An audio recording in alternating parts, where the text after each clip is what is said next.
naquela época, e no começo do capítulo 13, no primeiro verso, é dito que ele saiu do templo. O que nós temos aí é o último momento de Jesus no templo, tudo que Jesus tinha que fazer diante da liderança religiosa judaica ele já fez, tudo que ele tinha que dizer naquele contexto já foi dito, e agora ele literalmente vira as costas ao templo. Eu vou ficar devendo uma foto para vocês, mas o lugar onde Jesus agora está é literalmente no Monte das Oliveiras, um monte um pouco mais elevado, diante de Jerusalém. Desse monte você vê as muralhas da cidade, você vê o templo imponente, vocês já viram a imagem do templo aqui dias atrás, domingo passado inclusive. Então Jesus olhando o templo, olhando a cidade onde Deus foi cultuado durante tanto tempo, onde sacrifícios foram levantados para aplacar a santidade divina, Deus agora começa a proferir o seu único discurso registrado dentro do Evangelho de Marcos. Lembra que em outros evangelhos há outros discursos de Jesus, mas esse é o único grande discurso, de fato, de Jesus no Evangelho de Marcos. Algumas questões introdutórias aqui, que eu arrolei aí para nós considerarmos. A gente tem aqui, talvez, a mais extraordinária profecia de Jesus, e uma das profecias que ainda não chegaram ao seu cumprimento. Nós aguardamos ainda o cumprimento das palavras de Cristo.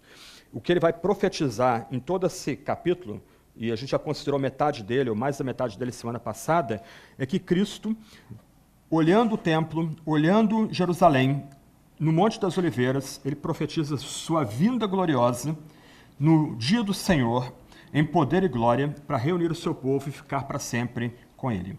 E a igreja, desde cedo, tem confessado que crê na ressurreição da carne, crê na vida eterna, crê nessa vinda gloriosa de Cristo, crê que aquele que ascendeu aos céus depois da ressurreição voltará para julgar vivos e mortos, ainda que haja grande debate entre cristãos. Os debates chegam a ser intermináveis, às vezes deixam muitos de nós cansados, debates quanto ao tempo da vinda dele, se esse tempo será antes de um milênio, após o milênio, se nós já vivemos um tipo de pré-consumação agora na Terra, se essa vinda virá antes da tribulação, depois da tribulação, no meio da tribulação, mas de forma geral, a igreja como um todo, a igreja cristã como um todo, em todos os seus ramos, católicos, ortodoxos, coptas, protestantes, pentecostais, eles têm aguardado essa segunda vinda gloriosa, essa segunda vinda triunfante de Cristo. O que nós já vimos até o presente momento, no sermão de semana passada, quando o Tiago esteve meditando aí nos primeiros 23 versos. Alguns pontos aí que a gente pode pensar como um tipo de resumo do que nós já consideramos até o momento. Uma questão importante aí é que Jesus começa a falar ou começa a nos ensinar que estaremos entre tempos. E o início desse tempo de tensão e tribulação e lutas se inicia com o templo e a cidade sendo destruídos por exércitos inimigos romanos, como castigo de Deus pela rejeição de Cristo como o único Messias. E o Tiago deu um bom resumo para a gente disso semana passada, lembrando que essa primeira parte da profecia de Cristo se cumpriu mais ou menos uns 35 anos depois da morte e ressurreição e ascensão aos céus de Cristo, quando os judeus se levantam contra o poder imperial romano e o imperador Nero manda exércitos de Roma para a Judéia, e esses exércitos, liderados por um pai chamado Vespasiano e seu filho Tito, que virão a ser imperadores romanos importantes depois, eles simplesmente destroem toda a resistência judaica na Judéia e arrasam Jerusalém, e depois vão conquistar a fortaleza de Massada em 73 depois de Cristo. Então, num aspecto muito sério, o que Jesus começa a profetizar aos seus discípulos e instruir seus discípulos quanto aos tempos do fim, quando ele voltará em glória, já começou a ocorrer pouco depois daquilo que Jesus proferiu nesse seu discurso. Mas, entre o início do período e o final desse período, ocorrerão guerras, surgirão falsos profetas, haverá terremotos, fomes, pestes, e no final dos tempos, como um sinal aí importante, haverá uma grande perseguição contra os discípulos de Cristo, ao mesmo tempo que todas as gentes, todas as etnias, todos os povos vão poder ter recebido o testemunho do Evangelho. Um ponto importante aqui é que geralmente quando nós lemos sobre esses sinais, nós pensamos que eles vão ocorrer sequencialmente, um atrás do outro, mas em nenhum momento Jesus está ensinando isso. E é importante ter em mente, e a gente vai ver isso no final da passagem de hoje, nos versos finais da passagem de hoje, que o que Jesus quer comunicar para a gente é que esses sinais podem vir a ocorrer simultaneamente num processo de recrudescimento desses sinais. Na medida que o tempo vai passando, esses sinais vão ficando cada vez piores, mas na iminência da vinda de Cristo, esses sinais podem ocorrer todos simultaneamente. Nós vamos voltar a esse ponto mais adiante. Dois pontos de destaque aqui é que um dos sinais que precede a vida de Cristo é a igreja passar pela tribulação. Então, a noção que alguns mestres evangélicos têm de que a igreja será arrebatada antes da tribulação, Cristo virá em segredo antes da tribulação, ela não tem respaldo bíblico. O texto aqui lembra que nós vamos ser provados, como um pai da igreja escreveu no 3º século, é pelo sangue. O sangue da igreja é literalmente a semente que faz germinar a igreja. Então, a igreja vai passar por esse período de tribulação antes da vinda de Cristo. E no dia do Senhor, para usar a expressão no Antigo Testamento, após essa grande tribulação, essa tribulação muito severa, que é abreviada por amor aos eleitos, como o Tiago colocou semana passada, Cristo voltará em glória para aliviar a igreja dos seus sofrimentos, triunfar sobre o anticristo e encerrar todo esse período de dores. E esse é o tempo do fim, isso marca uma nova etapa que o Evangelho de João vai chamar de vida eterna. Então esse aí é um resumo do que nós já vimos semana passada, conectado com o que nós vamos ver hoje. E um alerta importante vem de um comentarista bíblico, R. Alan Cole. Ele diz o seguinte, e é importante aqui pensar nisso aqui. Todo esse capítulo de Marcos 13, muitas vezes é chamado de o pequeno Apocalipse, pois nele Jesus também revela o futuro. Devemos ter em mente 3 coisas quando lemos esse capítulo. Em primeiro lugar, é impossível usar uma linguagem direta em épocas de perseguição política. Então, muitas pessoas supõem que a linguagem de Apocalipse, de Marcos 13, Mateus 24 e 25, assim como de Ezequiel, Zacarias, metade de Daniel, de Isaías, é uma linguagem cifrada, misteriosa, uma linguagem oculta que é dada para a gente ficar em confusão. Não é esse o ponto. Você tem que lembrar que em cada um desses textos, tanto do Antigo como do Novo Testamento, o povo de Deus está sob tensão, há um tipo de perseguição, ou no caso do Antigo Testamento, o povo de Deus está no exílio, então, obviamente, eles não podem falar do tempo do fim, o tempo do triunfo da causa deles, o tempo da destruição dos seus inimigos com a linguagem aberta. Há uma tensão política. Então, esse é um ponto. A gente tem que lembrar que em épocas de perseguição movida pelo Estado, a linguagem usada pelos profetas do passado não é uma linguagem aberta. Mas, em segundo lugar, essa linguagem é simbólica, utilizada para nos revelar coisas, não para nos iludir. E a nossa grande dificuldade quando a gente lida com esses textos apocalípticos é que nós perdemos as chaves que interpretariam esses textos. Eu arrisco dizer que grande parte do nosso problema é a nossa falta de familiaridade com a linguagem do Antigo Testamento quanto ao dia do Senhor. A nossa linguagem bíblica e nossas percepções bíblicas são extremamente empobrecidas no tempo presente. Com isso, a gente acaba perdendo algumas chaves, algumas ideias que nos ajudariam a interpretar essa linguagem, que não é uma linguagem esotérica, mas é uma linguagem que usa símbolos aos quais perdemos aqui a nossa chave. Um terceiro ponto, então, que esse comentarista diz é que tudo foi planejado para que nos tornássemos cristãos mais fiéis aqui e agora, não para nos capacitar a fazer profecias ou especulações sobre um futuro distante. Então, todos esses textos apocalípticos, tanto do Antigo como do Novo Testamento, textos de Isaías, Ezequiel, Daniel, Zacarias, textos de Mateus, Marcos e Apocalipse, 1 e 2 Tessalonicenses, que nós lemos há pouco, eles são nos dados não para a gente ficar especulando quanto ao fim, tentar criar um tipo de roteiro de cinema do que acontecerá no último dia, mas eles são dados para nos tornar mais fortes, mais fiéis, vigilantes, constantes, esperando de pé a vinda do nosso Salvador. Então, esses são 3 alertas importantes que a gente precisa ter em mente aí. Eu queria ler com vocês, então, Marcos capítulo 13, versos 24 e 37. Nós estamos continuando a sequência que foi começada pelo Tiago semana passada, quando ele tratou de Marcos 13, versos 1 até verso 23, que já foi resumido para a gente aí. Então, Marcos 13, versos 24 até 37. Deixa eu dar uma dica aqui. Nós vamos ler um texto de Apocalipse daqui a pouco.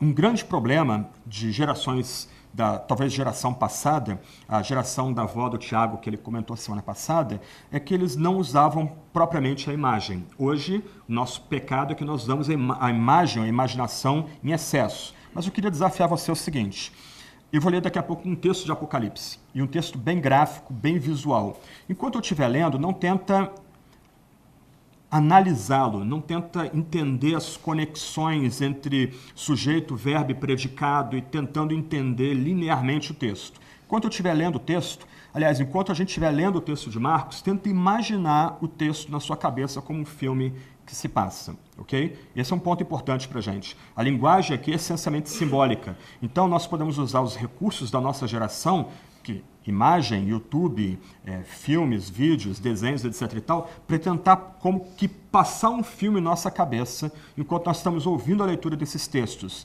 Daqui a pouco a gente vai ler sobre Cristo cavalgando para vencer. Então você tem que imaginar toda aquela linguagem simbólica retratando Jesus Cristo, uma espada que lhe sai da boca, ele vindo num cavalo para vencer, os abutres se ajuntando para o último banquete, etc. Então, na medida que a gente vai lendo o texto, tenta retratar esse texto na sua mente como um tipo de filme, como um tipo de imagem. Usa a sua imaginação para tentar entender melhor a linguagem simbólica contida nessas passagens. Vamos lá, então.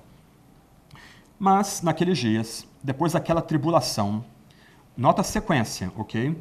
Nós vimos isso semana passada, a igreja vai passar a tribulação. Verso 20, se o Senhor não abreviasse aqueles dias de tribulação, ninguém seria salvo, mas por causa dos eleitos que ele escolheu, ele abreviou aqueles dias, então ok. Mas naqueles dias, depois daquela grande tribulação, o sol escurecerá, a lua não dará sua luz, as estrelas cairão do céu, e os poderes que estão no céu serão abalados.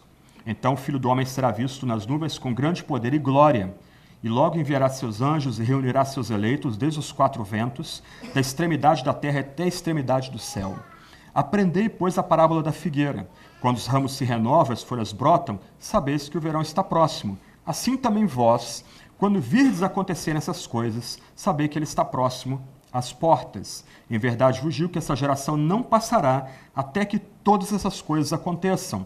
Céu e terra passarão, mas nunca as minhas palavras. Contudo, quanto ao dia e à hora, ninguém sabe, nem os anjos do céu, nem o Filho, mas somente o Pai. Tende cuidado, vigiai, porque não sabeis quando chegará o tempo. É como um homem que sai de viagem. Ao deixar a sua casa, ele dá autoridade aos seus servos, a cada um sua tarefa, e ordena também ao porteiro que vigie. Portanto, vigiai, pois não sabeis quando o Senhor da casa chegará, se à tarde, se à meia-noite, se ao cantar do galo, se pela manhã, para que, se chegar de repente, não vos ache dormindo. O que vos digo, digo a todos, vigiai. Nós podemos dividir essa passagem em 3 pontos. O primeiro ponto aí vai do verso 24 ao verso 27. Nosso Salvador, ele começa a tratar propriamente do seu retorno em glória ao fim da grande tribulação. Então, toda essa sessão, que vai do verso 24 a 27, trata da vinda de Cristo. E a linguagem aqui é uma linguagem simbólica que apela à nossa imaginação. Toda a linguagem aqui tem que ser retratada por meio de imagens. Depois daquela tribulação, o sol escurecerá, vai ficar bem mais escuro do que o nosso dia meio invernal hoje. A lua não vai dar mais sua luz, o sol não vai refletir na lua para iluminar a noite. As estrelas cairão, os poderes que estão no céu serão abalados, haverá algum transtorno cósmico, e aí o Filho do Homem será visto vindo das nuvens com grande poder e glória. Toda imagem aqui apela à nossa imaginação. Toda imagem aqui requer não uma mera análise literal da passagem, mas que a gente visualize o terror, mas também a glória que haverá nesse dia. O nosso Senhor começa falando nos versos 24 e 25 que sua manifestação, seu aparecimento será antecedido por manifestações cósmicas. Lembra que Jesus menciona, isso foi frisado semana passada, que entre a sua primeira vinda e a sua segunda vinda ocorrerão todos aqueles transtornos que já foram ditos semana passada aqui, resumidos há pouco, fomes, terremotos, guerras, etc. e tal, mas na iminência da vinda dele, esses sinais serão intensificados. Um dos pontos importantes a se destacar aqui é que haverá uma grande perseguição à igreja, será uma perseguição muito violenta à igreja, mas um outro sinal importante é que haverá uma bagunça no cosmos. Eu não consigo entender essa linguagem aqui como uma linguagem meramente figurada. Eu entendo que a linguagem aqui tem que ser entendida de forma literal. Na iminência da vinda de nosso Salvador, na iminência da vinda de Cristo, haverá uma bagunça no cosmos. Os elementos do cosmos serão bagunçados. A ordem natural que nós agora estamos presos, dias, horas, semanas, meses, anos, na iminência da volta de Cristo, eles serão transtornados. No final daqueles dias, daquela tribulação, então haverá um embaralhamento nesse cosmos. Jesus provavelmente tem em mente aqui algumas profecias do Antigo Testamento, que eu menciono aí de passagem, não vou ler por uma questão de tempo, mas você pode dar uma olhada depois em Isaías 34, verso 4, Ezequiel 32, verso 7, Joel capítulo 2, verso 10. Aquelas profecias do Antigo Testamento estão por trás da linguagem, aliás, são quase uma repetição da linguagem usada por Jesus aqui nesses primeiros 2 versos. E esses transtornos cósmicos, como esse sermão estendido em Lucas mostra para a gente, tem 2 alvos. Primeiro, infundir terror nos ímpios. Aqueles que não conhecem a Cristo ficarão literalmente assombrados, aterrorizados com o que ocorre no cosmos. Do outro lado, os santos, os eleitos, o povo de Deus, aqueles que estão na iminência de serem destruídos por essa grande tribulação, eles exultarão, porque ao ver a bagunça que ocorre agora no cosmos, a confusão que Deus mesmo, por assim dizer, estabelece no cosmos, os cristãos, os eleitos, eles sabem que Cristo está na iminência de vir. E no verso 26, é até um pouco frustrante olhar o verso 26, de forma muito resumida, de forma muito compacta, Cristo sinaliza como se dará a vinda dele. Então, nota, você tem aquela série de sinais ocorrendo, muito provavelmente simultaneamente, acontecendo todos ao mesmo tempo agora, para tornar mais complicada a situação. Além daqueles sinais, há uma grande perseguição, uma grande tribulação se abatendo sobre a igreja, e agora o cosmos entra em convulsão. Então os ímpios, eles param de perseguir a igreja porque ficam atemorizados. A igreja perseguida agora exulta. Por quê? Como o texto diz, o Filho do Homem, e aqui a expressão remete a gente de Daniel 7, as profecias de Daniel 7, ele será visto nas nuvens com grande poder e glória. O retorno de Cristo será visível a toda a humanidade, e esse é o ponto que Jesus destaca para a gente aqui. Todo olho verá, como nós aprendemos no sermão estendido retratado em Mateus 24 e 25, assim como o relâmpago sai do Oriente e se mostra no Ocidente, assim será a vinda do Filho do Homem. A gente precisa destacar aqui que no Novo Testamento não há nenhuma noção de uma primeira vinda secreta e invisível de Cristo. O que Jesus enfatiza em seu sermão escatológico em Mateus, em Lucas e aqui também em Marcos, é que Cristo virá uma única vez. Essa vinda será gloriosa. Todo olho verá essa vinda, em todo quadrante da terra, todas as pessoas verão essa vinda. Ninguém vai ser enganado. Lembra de Mateus 24 e 25. Alguns falsos profetas dirão, olha o Cristo aqui, olha o Cristo aí, vamos atrás do Cristo. A gente não vai ser enganado. Todo olho verá. O cosmos em caos, os elementos em caos do cosmos, Sol, Lua, estrelas, a Terra, a criação sendo revertida, a ordem da criação sendo revertida para uma situação caótica. E nesse momento Cristo volta e todo o olho vê. Isso é simultâneo. Ninguém será enganado. Aquele que vem para julgar e redimir será visto por todos. Como eu disse, é quase frustrante a menção à vinda de Jesus aqui em Marcos 13. Lembra que nós temos aqui um resumo que é ampliado em Mateus 24, 25, por exemplo, mas aqui eu preciso ler com vocês Apocalipse 19, 11 a 21. Lembra? Enquanto eu for lendo o texto, tenta imaginar a cena na sua cabeça, tenta retratar isso como tipo de filme. Talvez seja os poucos benefícios de Hollywood para a gente hoje, nesse momento pelo menos. Pensa em efeitos especiais, ok? Olha a imagem expandida que João na ilha de Patmos traz para a gente aqui. Em Marcos 13, a menção é sintética. O Filho do Homem será visto vindo nas nuvens com grande poder e glória. E depois há algumas menções aí no verso 27 ao que significa a vinda do Filho do Homem. Mas olha João, em Patmos, tendo um vislumbre de como será essa vinda do Filho do Homem no último dia. Imagina o ponto aí, ok? Então, vi no céu aberto um cavalo branco, e seu cavaleiro chama-se Fiel e Verdadeiro. Ele julga e luta com justiça. Os seus olhos eram como chama de fogo. Sobre a cabeça trazia muitas coroas, e tinha um nome escrito, que ninguém conhece, senão ele mesmo. Estava vestido com um manto salpicado de sangue, e seu nome é o Verbo de Deus. Os exércitos dos céus seguiam montados em cavalos brancos e vestidos de linho fino, branco e puro. Uma espada afiada saía-lhe da boca, para ferir com ela as nações. Ele as regerá com um cetro de ferro. Ele mesmo é o que pisa o lagar do vinho do furor da ira de Deus. Verso 15, toda a linguagem é calcada no Antigo Testamento. Você tem menções aqui ao Salmo 2, você tem menções aqui a profecias de Isaías. O lagar da ira de Deus era um tipo de piscina onde as uvas eram colocadas e os servos daquela casa pisavam naquelas uvas, eles iam esmagando com os pés aquelas uvas e escorrendo o sumo por um tipo de canaleta, o que era aproveitado saía, ficava naquele tipo de lagar apenas a borra. É isso que Cristo fará no último dia. Ele esmagará todos os seus inimigos. No manto, sobre a coxa, traz escrito o nome, Rei dos Reis e Senhor dos Senhores. Vi um anjo de pé no sol, que clamava em alta voz, dizendo a todas as aves que voam pelo meio do céu. As aves são abutres aqui.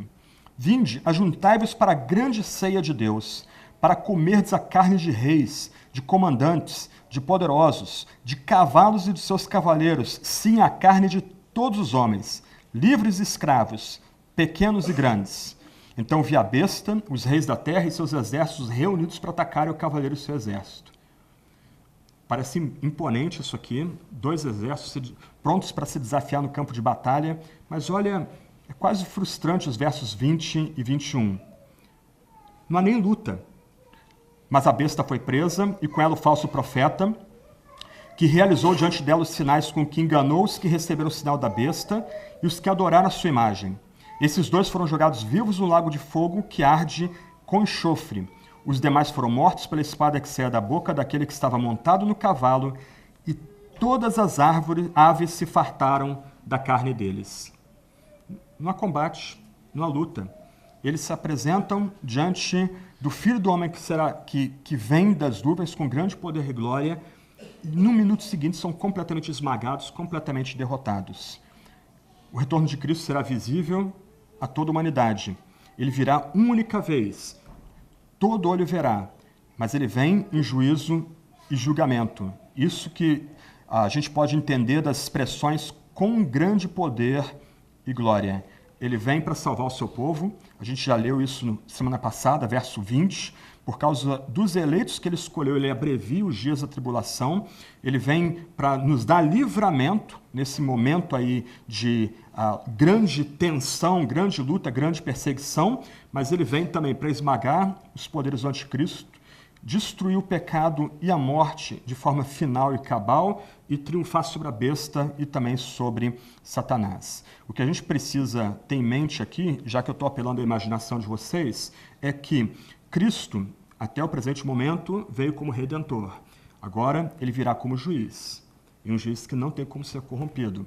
Cristo veio como ovelha muda que vai para o matadouro. Cristo voltará no último dia como leão da tribo de Judá, e um leão domesticado, como diz C.S. Lewis. Verso 27, ele virá para reunir o seu povo. Eu vou ficar devendo aqui, eu vou mostrar uma imagem para vocês muito bonita. Eu gosto muito de arte medieval, me suportem por causa disso. acho que para nosso empobrecimento nós deixamos de valorizar a arte medieval. Mas uma imagem que eu cheguei a botar no slide, depois eu tirei por bobeira, desatenção, cansaço, sei lá. É muito legal a imagem, os mortos sendo levantados da tumba e os anjos removendo as lápides da tumba. Quando Cristo voltar, os seus anjos reunirão todos os eleitos, aqueles que já descansam, aqueles que estão vivos, passando ou sendo provados pela grande tribulação. Esses anjos, por assim dizer, nos reunirão a Cristo que vem para triunfar, a Cristo que vem nas nuvens com grande poder e glória. Ele vai trazer os cristãos, os seus eleitos, os seus escolhidos, de todas as extremidades da terra. A ideia aqui é que nenhum daqueles que são contados como eleitos serão esquecidos. Todos eles serão reunidos, todos eles serão trazidos. Tenta ir unindo os pontos aí. Na iminência do fim, os sinais descritos semana passada se intensificarão, terremotos, fome, guerras, etc. Haverá uma imensa perseguição aos cristãos. A perseguição que os cristãos enfrentam hoje não será nada comparada a essa perseguição do último dia, mas na iminência da destruição do povo eleito, o Filho vem com poder. O Filho do Homem Celestial vem para esmagar os reinos desse mundo. Ele vem para triunfar sobre os poderes que se levantaram contra ele e contra seu povo. E ele reúne, ele congrega em si mesmo, por meio dos seus santos anjos, os eleitos de todo o canto da terra. Nenhum deles será esquecido. Esse será, então, um dia de grande triunfo, um dia de juízo e um dia de vitória. Avança dois slides aí para a gente aí. Ok, isso aí. Esse é geralmente, as igrejas medievais, em cima da porta, eles têm o que eles chamam de tímpano, um tipo de triângulo que fica em cima da porta, e geralmente aqueles triângulos tendem a retratar imagens de Cristo rodeado pelos 4 seres viventes, os profetas e apóstolos ao redor deles, mas uma imagem típica da Idade Média é o Cristo Todo-Poderoso que vem para julgar. Isso aqui eu posso depois mandar um link para vocês na lista da igreja de um site que tem todos os detalhes desse tímpano. Mas eu acho muito bonito o Cristo Todo-Poderoso sendo retratado aqui como juiz. Uma mão erguida, isto é, convidando aqueles que os anjos, e aqui embaixo tem os anjos abrindo as tumbas e levantando os eleitos, convidando os eleitos para subir aos céus, e outra mão para baixo, indicando a perdição eterna, a danação daqueles que não creram em Jesus nesse lado da existência. Vamos voltar então um pouquinho, depois eu mando o link, e o link tem imagem grandona desse tímpano e os vários detalhes, explicando os vários detalhes desse tímpano. Um ponto, e por isso que eu trouxe essa imagem para mostrar para vocês, Cristo se tornou inofensivo para a gente hoje. A gente costuma retratar Cristo muito por meio de desenhos animados, esmilinguido, mas Cristo não é inofensivo. Nós estamos considerando aqui o Evangelho de Marcos e tentando andar com Cristo no Evangelho de Marcos. Cristo, ele tem uma postura poderosa em tudo que ele faz. Há uma aura, uma dignidade, uma força que o Evangelho de Marcos tenta retratar para a gente. Só que isso não se compara, já que o Evangelho retrata ele como servo, como redentor, como a ovelha que vai muda para o matadouro. Essas imagens que nós vimos até agora não se comparam à imagem daquele que virá em glória no último dia, não mais como ovelha, mas como leão, não mais como redentor, mas como juiz que vem para julgar vivos e mortos, erguendo os eleitos ao paraíso, aos novos céus e nova terra, mas banindo da sua presença todos aqueles que não creem em seu nome. Então, essa vinda de Cristo será um dia de juízo para o mundo. Ele virá nas nuvens, o que indica que ele vem para julgar e condenar. Ele vai fazer uma separação nesse dia da vinda dele. Ele vai separar os eleitos do restante da humanidade. O mundo será julgado em sua rebelião, como a gente leu em Apocalipse 19. Ele vem para julgar com um cetro de ferro. Como a gente lembra, e essa é a imagem do Salmo 2, ele vem para rir, para debochar dos poderosos, dos reis, dos governantes, daqueles que detêm poder nesse mundo. Se aqueles não se curvarem, não beijarem o Filho, eles serão julgados e esmagados na sua ira e no seu julgamento. Mas esse dia, um dia terrível para aqueles que não creem em Jesus, para aqueles que não são contados como eleitos, será também um dia de vitória para Cristo e para a sua igreja. Haverá alívio para aqueles que sofrem a grande tribulação. A gente lembra de Apocalipse 6, o Novo Testamento não subestima a dor do martírio, mas também o Novo Testamento vindica os seus mártires. Apocalipse 6, nós temos uma imagem forte. Os mártires diante do trono, eles lembram da sua morte violenta enquanto descansam diante de Cristo, mas eles clamam para que Cristo vingue o sangue deles derramado. Então, se de um lado Cristo vingará o sangue dos mártires, o sangue que foi derramado pelos mártires, o Cristo, voltando em glória, também aliviará aqueles que vivos passam pela grande tribulação. Os inimigos de Cristo, os inimigos da igreja, serão completamente derrotados. Eu não vou desenvolver a ideia do anticristo, que se encontra especialmente nas epístolas de Paulo e também em 1 João, mas em linhas gerais o anticristo pode ser uma era, um tempo de, por exemplo, cristofobia, um tempo de pessoas tendo repúdio ao nome de Jesus, mas Paulo sinaliza que provavelmente o anticristo será um tipo de governante mundial, um tipo de pessoa que tenta ter não só o poder político, o poder econômico, o poder militar, mas exige o culto das pessoas, como os Césares do mundo antigo, como Stalin na Rússia comunista, como Adolf Hitler na Alemanha nacional-socialista, Pol Pot, Mao Tse-tung e alguns aqui na América Latina também. Ok, não pode deixar de ser, né? A gente tem que falar disso também, infelizmente. Mas o fato é que esses inimigos serão derrotados. Eles que se postam de forma tão poderosa, é interessante a imagem de Paulo em 1 Tessalonicenses, eles serão derrotados pelo sopro da boca do Cristo vitorioso. A gente fica esperando uma conflagração, um grande embate titânico, como na Idade Média ou na Idade Antiga, dois exércitos correndo na direção do outro, e um grande choque de espadas, armaduras, lanças, capacetes, etc. e tal. Não vai haver nada disso. Os exércitos se postam diante do Cordeiro e ele simplesmente, com um sopro, com uma palavra, desfaz as hostes do adversário. São completamente derrotadas, tanto os supostos poderosos desse mundo, como os demônios, potestades, principados que estão por trás dos demônios, dos poderosos desse mundo. Esse dia de vitória também será um dia de cumprimento das promessas. Por isso que Paulo, em 1 Coríntios, diz que haverá um tempo em que a esperança e a fé não serão mais necessárias. Só o amor vai permanecer.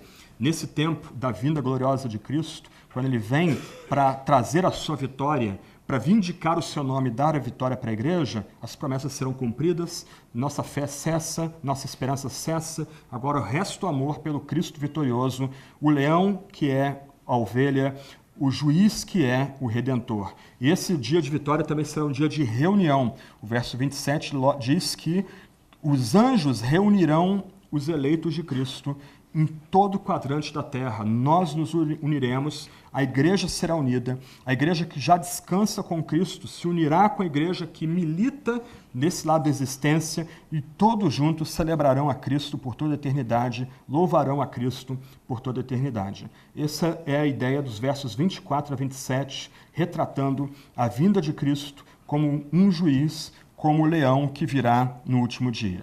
Aí Jesus muda o seu discurso. Nota que todo esse ensino sobre a vinda de Cristo é bem curto, bem sintético, bem resumido. Jesus agora, isso é parte da estrutura do Evangelho de Marcos, que é um evangelho bem prático de Jesus em ação. Jesus agora se preocupa em como nós devemos aguardar essa vinda gloriosa, versos 28 até 32. Jesus começa falando de uma parábola aí. E esse é um problema para nós aqui. Nós somos gente criada em grandes centros urbanos, pelo menos a maior parte de nós. Nós não temos familiaridade mais com essas parábolas tiradas do dia a dia de um povo essencialmente agrário. O que Jesus começa a notar aqui é que, por meio dessa parábola, nós devemos ter a certeza de que a vinda de Cristo é certa.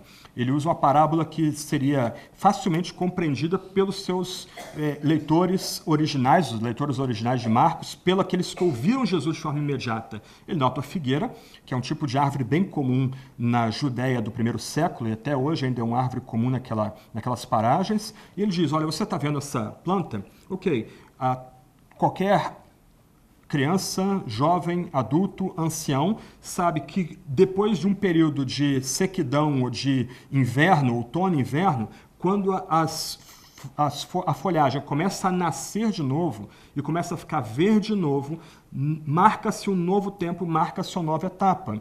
Então o ponto de Jesus é o seguinte, olha, quando vocês olharem, da mesma forma que vocês podem predizer que começa uma nova estação, obrigado, quando começa uma nova estação, então da mesma forma vocês podem ter certeza, quando esses sinais começarem a acontecer, Cristo está às portas, Cristo voltará, Cristo está próximo de vir. Então ele diz que a gente deve aprender da figueira e ele conta essa parábola, uma parábola que seria comum àquelas pessoas ali, que seria familiar àquelas pessoas, mas que para nós hoje não faz, meio difícil de visualizar isso. Mas o ponto é, assim como a folhagem muda, assim Cristo voltará. Aqui é uma reminiscência de Jeremias capítulo 1, onde Deus faz um jogo de palavras com o profeta, mas a gente pode deixar nesse ponto aqui, porque senão a gente vai ter que derivar um pouquinho aí. Mas o fato é que quando nós olharmos esses sinais na criação, nós podemos ter certeza de que Cristo voltará uma única vez, todo olho verá, e essa volta gloriosa de Cristo marca o triunfo final de Cristo sobre os poderes desse mundo, sobre Satanás, sobre o pecado, sobre o mal, sobre o que é demoníaco também. E aí Jesus continua seu discurso, versos 30 e 32, a gente é chamado aí então a confiar nas palavras de Jesus. A gente é lembrado pela parábola que as palavras de Jesus ocorrerão com certeza, e aí Jesus afiança isso, garantindo que o que ele disse se cumprirá. E ele faz isso por meio de dois ditos, versos 30 e 31. Em verdade vos digo, que é uma expressão de alerta, olha, presta atenção no que eu estou dizendo. O que eu estou dizendo agora é verdadeiro, é digno de toda confiança. Essa geração não passará até que essas coisas aconteçam. Céu e terra passarão, mas nunca as minhas profecias ou as minhas palavras, o que ele está dizendo nesse capítulo para a gente aqui. A expressão, essa geração não passará, é importante, porque sinaliza que tudo isso aqui ocorrerá na morte e na ressurreição de Cristo, que nós vamos começar a ver nos capítulos 14 e 15, mas também com a destruição de Jerusalém.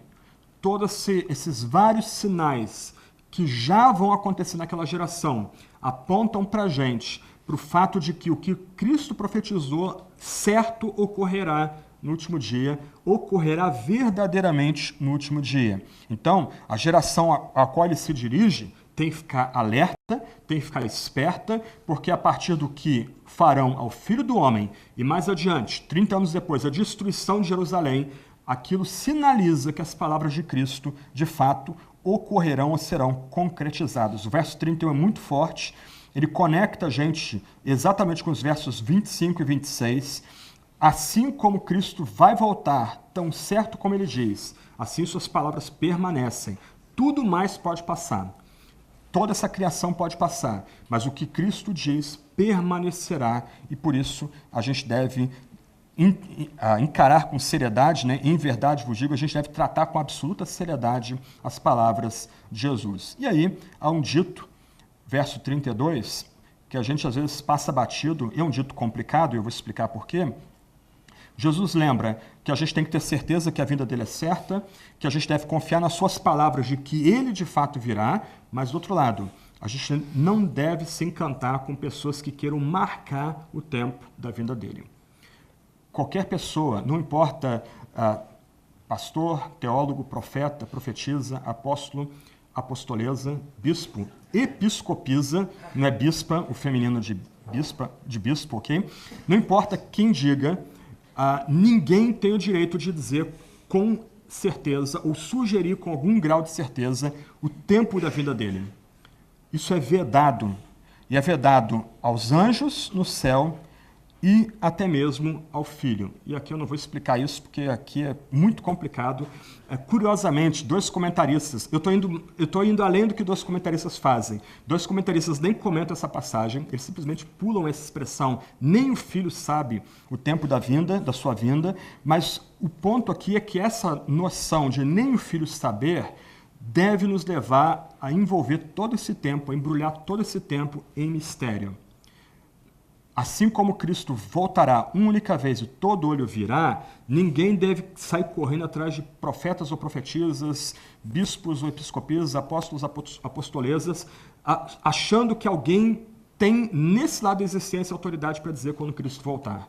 Nem os anjos sabem, e pelo menos naquele momento específico, naquele momento do tempo da história da redenção, nem mesmo o Filho saberia dizer quando ele voltaria. Há algumas formas de atenuar a ênfase aqui de nem o Filho saber, como a expressão sabe aqui, na verdade, em grego é ver, mas eu vou deixar nesse ponto aqui, o que Jesus quer lembrar é que ninguém tem o direito de marcar a vinda de Cristo ou sugerir quando ele voltará, quando ele retornará em glória. Toda a esperança baseada em cálculos aqui é descartada. Quando eu era adolescente, eram muito famosos no nosso meio livros de um escritor evangélico chamado Hal Lindsey. Vários livros dele circulavam em nosso meio, geralmente livros bem sensacionalistas quanto à vinda de Cristo, e em algum momento ele sugere, inclusive, a proximidade da vinda de Cristo por algumas questões conjunturais de política e economia da final da década de 70 e 80. Essa era uma época, livros de Hal Lindsey, por exemplo, em que ele visualizava um grande embate entre os exércitos do Ocidente e os exércitos da União Soviética no Vale do Megiddo, em Israel, e ele usava algumas profecias de Ezequiel, era tudo muito bonito, né? Mas aí o Muro de Berlim caiu em novembro de 1989 e os livros dele tiveram que sair de circulação rapidinho, mas a gente continua lendo e vendo os filmes dele, deixados para trás, esse tipo de bobagem meio fantasiosa que a gente tem aí em nosso meio. Mas o fato é que nós não podemos nos encantar com líderes e pregadores que tentam sugerir quando Cristo voltar. Isso está oculto aos anjos, que nos reunirão no último dia, e naquele momento específico, Cristo diz que está oculto a ele, só o Pai que sabe. Terceiro e último ponto agora, versos 33 a 37. De forma coerente com a estrutura do Evangelho de Marcos, o que o nosso evangelista quer enfatizar para a gente aqui não é nem tanto a glória da vinda de Cristo, que é mais bem retratado em outras passagens, como lemos aqui em Apocalipse 19, mas ele quer lembrar que a gente tem que permanecer de sobreaviso. Nós precisamos vigiar. Para mim, aqui o que me ocorre, para tentar explicar a ideia de simultaneidade desses sinais ocorrendo na iminência da volta de Cristo, é citar aquela música, ou um título da música dos Titãs, Tudo ao Mesmo Tempo Agora. A ideia aqui é que esses sinais, na iminência da vinda de Cristo, ocorrerão simultaneamente, todos ao mesmo tempo, com uma intensidade maior do que ocorreram no decorrer da história, mas na iminência da vinda de Cristo, os elementos serão zoados, serão bagunçados, para assim dizer, no meio de uma grande tribulação que os eleitos estão sofrendo, e aí Cristo voltará em glória, todo olho vendo ele, todo olho contemplando, alguns completamente aterrorizados, outros exultantes, porque Cristo vem para vencer, e a igreja vencerá junto com ele. Nesses versos finais, o que tem que chamar a atenção da gente é a expressão vigiai, que aparece 3 vezes aí. Verso 33, verso 35, verso 37. Vigiai. Vigiai, é um imperativo, é uma ordem, é um comando. Isso está ligado ao verso 32. Quanto ao dia e a hora, ninguém sabe, nem os anjos do céu, nem o Filho, somente o Pai. Somente o Pai sabe o tempo do fim, quando essa história se encerrará, quando essa tensão que o crente vive entre tempos, entre o já e ainda não, acabará e quando Cristo voltará triunfantemente em glória. Então, porque só o Pai sabe, então a gente é chamado aqui 3 vezes a ter cuidado, a vigiar. Verso 33, tende cuidado, vigiai, porque não sabeis quando chegará o tempo. Então, se esses sinais podem ocorrer simultaneamente e não sequencialmente, minha posição, na verdade, é que eles vão ocorrer dessa forma simultânea, então o crente ele tem que ser desperto, ele tem que estar alerta, eles têm que vigiar o tempo todo. Aqui não há espaço para tolice, não há espaço para sermos enganados pela fala fácil de supostos profetas. Aqui nós somos chamados a um viver responsável, um viver alerta, olhando os sinais foram dados. Os sinais foram dados para todos nós aqui. Os sinais não são dados para uma elite espiritual, para certos líderes espirituais, os sinais estão abertos, as cartas estão na mesa. Qualquer um de nós pode abrir o texto sagrado e investigar esses sinais. Então nós somos chamados agora a ter uma atitude de vigilância, olhos abertos, olhem, assim como a figueira muda a sua folhagem, tudo que Jesus disse vai acontecer. Então, olhem o que está diante de vocês. Vigiem, fiquem acordados. Agora, Lucas 21, 36 acrescenta outro dado. Lembra que Marcos 13 é um texto resumido, é um ensino resumido de Jesus. A gente tem que buscar mais ensino de Jesus sobre isso em Mateus 24 e 25, Lucas 23 e depois nas cartas de Paulo e do apóstolo João. Mas olha o que diz Lucas 21, verso 36. Por isso que Lucas e Marcos e Mateus são chamados sinópticos, porque eles estão retratando ações simultâneas, só que com palavras diferentes, com pontos de vista diferentes. Vigiai, ok, nós estamos vendo isso em Marcos capítulo 13, vigiai, pois, orando em todo o tempo, para que possais escapar de todas essas coisas que haverão de acontecer e ficar em pé na presença do Filho do Homem. Então, unindo Marcos e Lucas, a ideia aqui é que a gente precisa ser vigilante, estar com os olhos bem abertos, alertas, acordados. A gente tem que, como eu já mencionei alguns sermões atrás, a gente tem que ter a Bíblia na mão, jornal na outra, o jornal interpretado pela Sagrada Escritura. Nenhum de nós é chamado aqui a dormir, a gente é chamado a vigiar, mas a gente vigia orando em todo o tempo. A expressão para ficarmos de pé na presença de Cristo é muito bonita. Quer dizer, aqueles que são prudentes, aqueles que são vigilantes, aqueles que oram em todo o tempo aguardando essa volta de Cristo, eles ficarão de pé quando Cristo voltar em glória. A ideia aqui é que quando Cristo volta em glória, com pinos de boliche, todos os reprovados, todos os ímpios, os inimigos de Cristo da igreja simplesmente caem desmaiados. Mas a igreja que vigiou, a igreja que se manteve alerta e desperta em oração, ela reunida pelos santos anjos, ela fica de pé diante de Cristo. Então a gente é chamado aqui a ter uma atitude de vigilância constante e de oração constante. O crente, ele é alguém que percebe os sinais, ele é alguém alerta, ele não é um tolo, ele não é alguém facilmente engrupido ou enganado por líderes ou profetas charlatões. Ele é chamado a vigiar e orar, ele tem diante de si os sinais que precederão a vinda de Cristo, então ele não deve ser alguém que dorme e que deixa de orar. E a gente deve vigiar e orar, verso 33, porque a gente não sabe quando chegará o tempo. E aí Jesus cita uma segunda parábola. E é uma parábola também rural, uma parábola do tempo dele. Ele fala aqui de um homem saindo em viagem.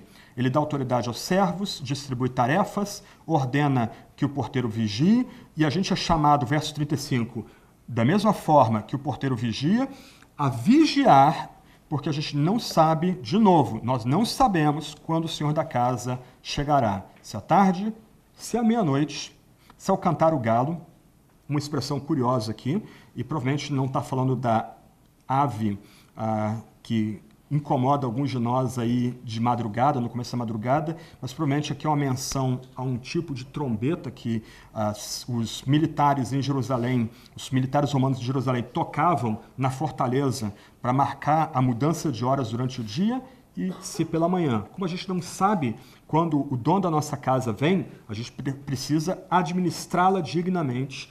A gente posta uma pessoa na porta para ficar vigiando quando o Senhor vai chegar, para ele alertar aqueles que estão trabalhando na casa, para que quando o Senhor chegar, ele se agrade da casa bem arrumada, da casa bem ajustada. Então a gente é chamado a vigiar. 2 vezes é mencionado isso, gente. Verso 33.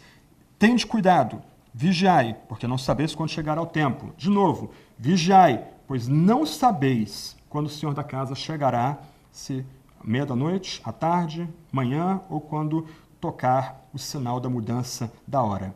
E a gente deve vigiar, porque se ele chegar de repente, ele não vai achar a gente dormindo.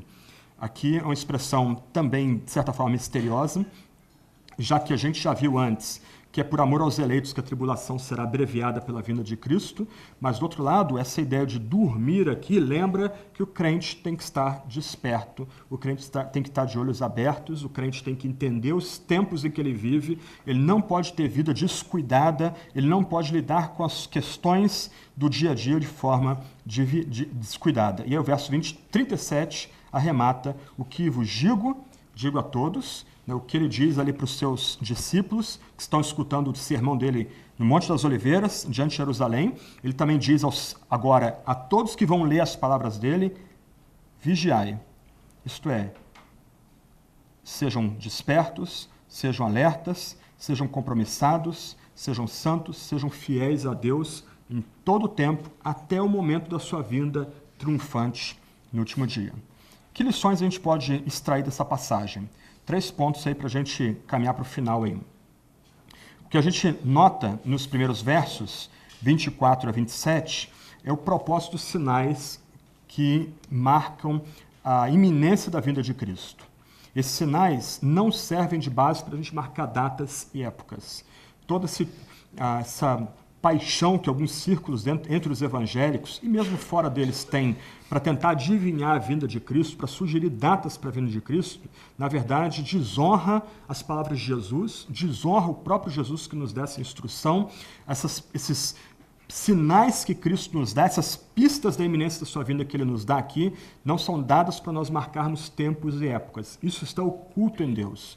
O nosso papel aqui não é se lançar num exercício de futurologia ou de adivinhação quanto à vinda de Cristo. O nosso papel é, tendo ouvido as palavras de Cristo quanto a esses sinais que ocorrerão na iminência da sua vinda, ficarmos despertos, alertas, acordados, atentos, em outras palavras, vigilantes. Esses sinais são dados para nós sabermos que Cristo virá de fato. É interessante que em nenhum momento Cristo antecipa um tempo de paz antes da vinda gloriosa dele. Antes, entre a primeira vinda dele como ovelha e a segunda vinda dele como leão, primeira vinda como redentor, segunda vinda como juiz, ocorrerão terremotos, guerras, pestes, fomes. Isso vai recrudescer no último dia, vai se tornar mais eminente, mais forte no último dia. Haverá uma grande tribulação, sinais em todo o cosmos, aí Cristo vem em glória. Então, esses sinais nos são dados para assegurar de que Cristo voltará de fato como Senhor. Um outro ponto importante é que a data do retorno de Jesus é imprevisível. A gente tem que rejeitar completamente adivinhos, especuladores, supostos profetas que tentam ficar marcando a vinda de Cristo. Isso é temerário, é arrogante, é louco, até porque semeia confusão entre o povo de Deus. A gente pode pensar que, no passado, os adventistas do sétimo dia, seu fundador, um ex-batista, Guilherme Miller, tentando sugerir quando Cristo voltaria. A gente pode pensar nos testemunhas de Jeová, mudando as datas de Cristo segundo a sua conveniência. Alguns grupos hiperpentecostais ou bem radicais quanto ao seu pentecostalismo, como, por exemplo, lá no Rio de Janeiro, a Assembleia de Deus dos Últimos Dias, em que homens e mulheres andavam com vestidão na Baixada Fluminense. Você passar por aquelas pessoas com os vestidos compridos andando na rua, homens com um tipo de cor, as mulheres com outro tipo de cor, com aqueles vestidões. Todo esse tipo de noção de tentar adivinhar quando Cristo vem desonra o ensino de Cristo em Marcos 13, em outras passagens correlatas. Nosso papel, mais uma vez, é ficar vigilantes e constantes e rejeitar especulações, rejeitar profetadas, rejeitar aqueles que querem tentar fazer um exercício de futurologia, tentando marcar uma data da vinda de Cristo. E aí o terceiro ponto, a gente é chamado aqui a sermos homens e mulheres atentos e vigilantes em todo o tempo. A gente olha para esses sinais, aguardando a volta gloriosa dele, quando ele vai nos reunir, todos nós, pais, filhos, netos, irmãos que não se veem há muito tempo, irmãos que não se conhecem, mas são separados por etnias, ou por nações, ou por continentes. Todos esses se reunirão. A gente aqui é chamado a vigiar, esperando essa santa reunião que ocorrerá quando ele vier, quando Cristo vier em glória. Então a gente é chamado aqui a estarmos atentos, vigilantes o tempo todo. E um ponto importante aqui, aqueles que são descuidados com a vigilância, com essa santa vigilância, aqueles que não aguardam a vinda de Cristo, não podem ser reputados como verdadeiramente crentes, ou eleitos, ou salvos. O cristão verdadeiro, para parafrasear C.S. Lewis, ele lembra que essa vida aqui é uma prisão, essa vida aqui é um campo de batalha. E como prisão, a gente espera a libertação. Essa vida não é um hotel.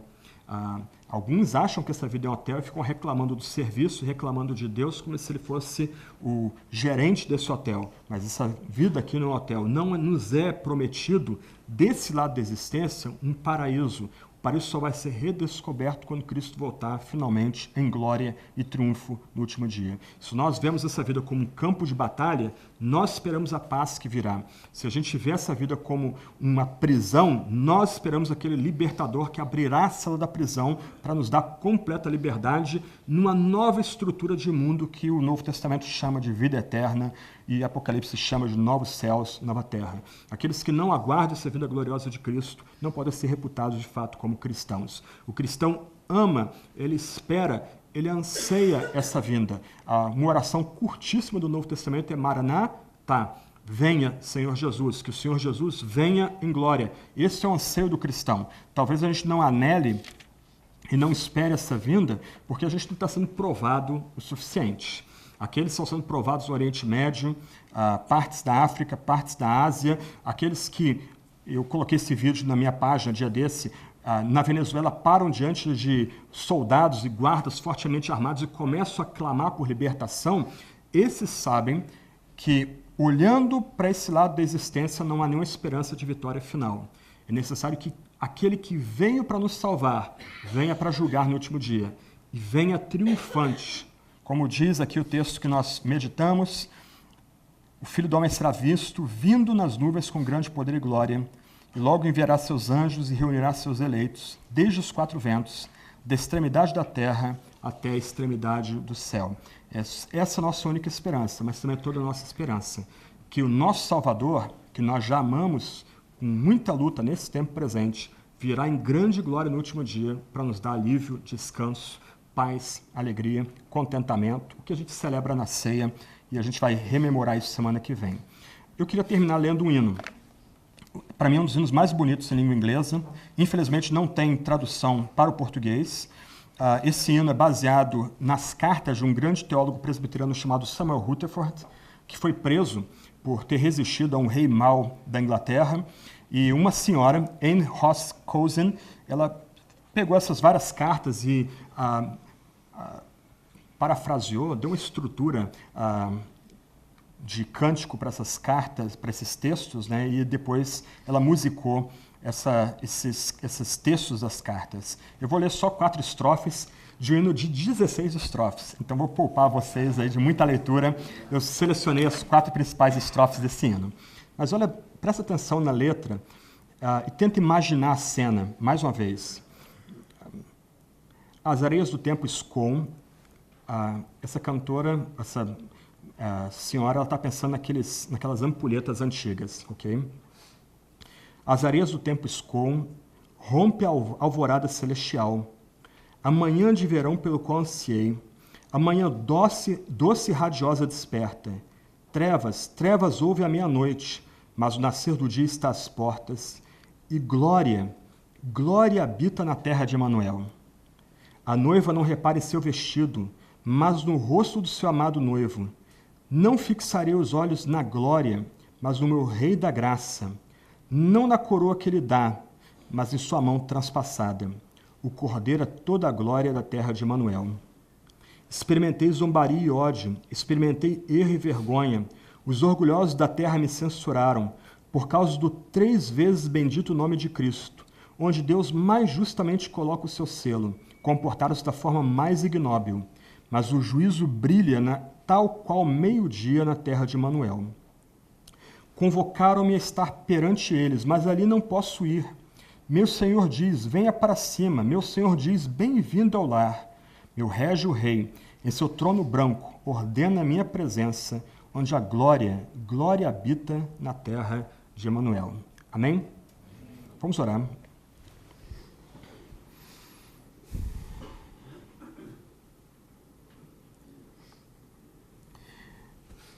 Senhor Deus, nós já passamos muita tribulação no tempo presente, incertezas, dificuldades.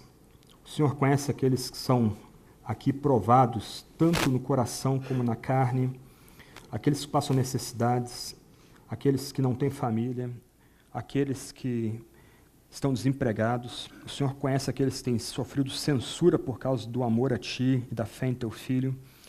Mas, ó Deus, nós não somos enganados aqui.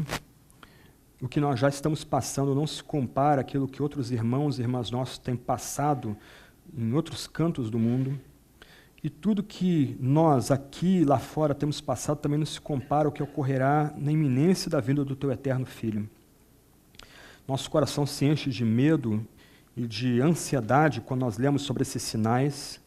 Mas, ó Deus, nós também somos levados a descansar na palavra do teu Filho, que no pior momento, na noite mais densa e escura, ele voltará com grande glória e poder, brilhando como a luz do meio-dia, desfazendo os poderes das trevas e esmagando completamente, sem nenhuma resistência, todo aquele que se levanta contra o teu Filho e contra o Senhor mesmo, que reina e reina sempre, sempre.